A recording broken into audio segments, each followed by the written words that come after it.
Hey guys, so today's video is about Piper. And as you saw a little bit, she is my service dog. She is an allergen detection dog, so for my celiac, she would be able to check my food and let me know if there's gluten in it or not. There were a few clips where I had her check some food and she would raise her paw. That would mean there's gluten, and then when she would just sit and stare at me, that meant that there was no gluten and it was good to eat. So yeah, that's her main purpose. I briefly mentioned in my other video that with celiac you could have other diseases and problems.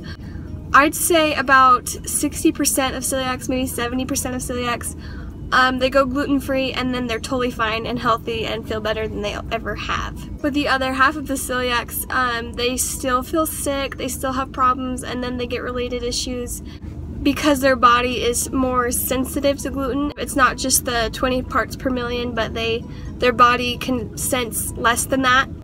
That's why I don't think all celiacs should have a service dog, because most of them are pretty fine. But those who still have issues years after staying strict to a gluten-free diet are the kind that you would probably consider getting a dog. But if you're just eating gluten-free and you're good, then I would not recommend it. With that, I have bone loss related to my celiac, so I would break bones all the time really easily, just doing stupid everyday things like stubbing my toe on a couch. I broke my foot doing that once. I broke my finger walking into a wall. I tripped and broke my finger bracing myself. I broke my hand, just one of the bones in my hand, from catching a softball.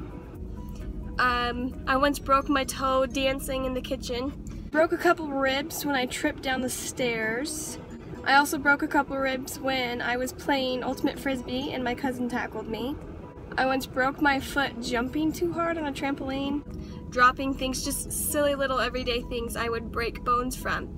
So it was kind of important that I got a service dog so that she would be able to detect gluten in my food and hopefully heal my intestines so that I can get more nutrients from that, and hopefully be able to no longer break. But even if I would still be breaking, she would be able to do more mobility related things like fetching my shoes for me, closing doors for me, turning on lights, things like that, and still be able to help to that disability. So she's still in training. She will officially finish or graduate, if you will, sometime around like December. She's not even a year old yet. She'll be a year old next month. But she's done quite a few saves, is what we call them, where she alerts to food that I would have eaten otherwise. So if you go back and watch that one video, here, I'll pull it up. Yes, good girl! Check. Yes, good girl! Good job! So the cool thing about that video was that that was one of her first official saves. I was making myself some burritos and I whipped it all together and I had her check it and she alerted. And it was weird because I used corn tortillas and everything was normal. And the problem with that is you're supposed to have them check as you make it so that if they alert to something, you know what is wrong. So I had to go back and have her check everything that I used, and it turned out to be the tortillas. And I read the bottom and I didn't notice it said it's made in a facility that also makes wheat tortillas. And that got me so excited that she caught that tiny little detail that I didn't even notice. So we went back, we made a video of it, and so in the video, the second thing she checks is a gluten-free protein bar that I had for dinner instead, that you can see that she cleared it totally fine.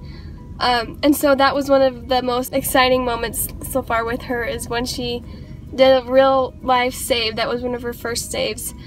And she's done quite a few other ones since then, around holidays, like on Easter. On Easter, she did 3 saves, and I literally ended up eating nothing because everything got contaminated from all the food everyone else brought. It's so cool. Those little saves like that is what makes the difference. I would have eaten those things without her, and so it's kind of cool to see the things that she catches that no one else does. And then here's the exciting part. So she started working for me full-time, where I had her check all the food I ate, starting in December when she was 6 months old. And ever since then, I have not broken a single bone. And that doesn't sound too exciting for people who don't realize or understand what I've gone through. I average a month in between a broken bone. And so it's been almost 6 months since I broke a bone, which is a huge deal. So we are so excited that she is working good for us, and that so far I haven't been breaking bones, which is a huge deal. So yeah, anyways, that's Piper for you.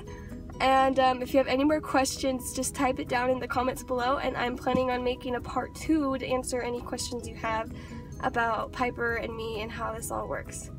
So yeah, thanks for watching my video, and I'll see you next time.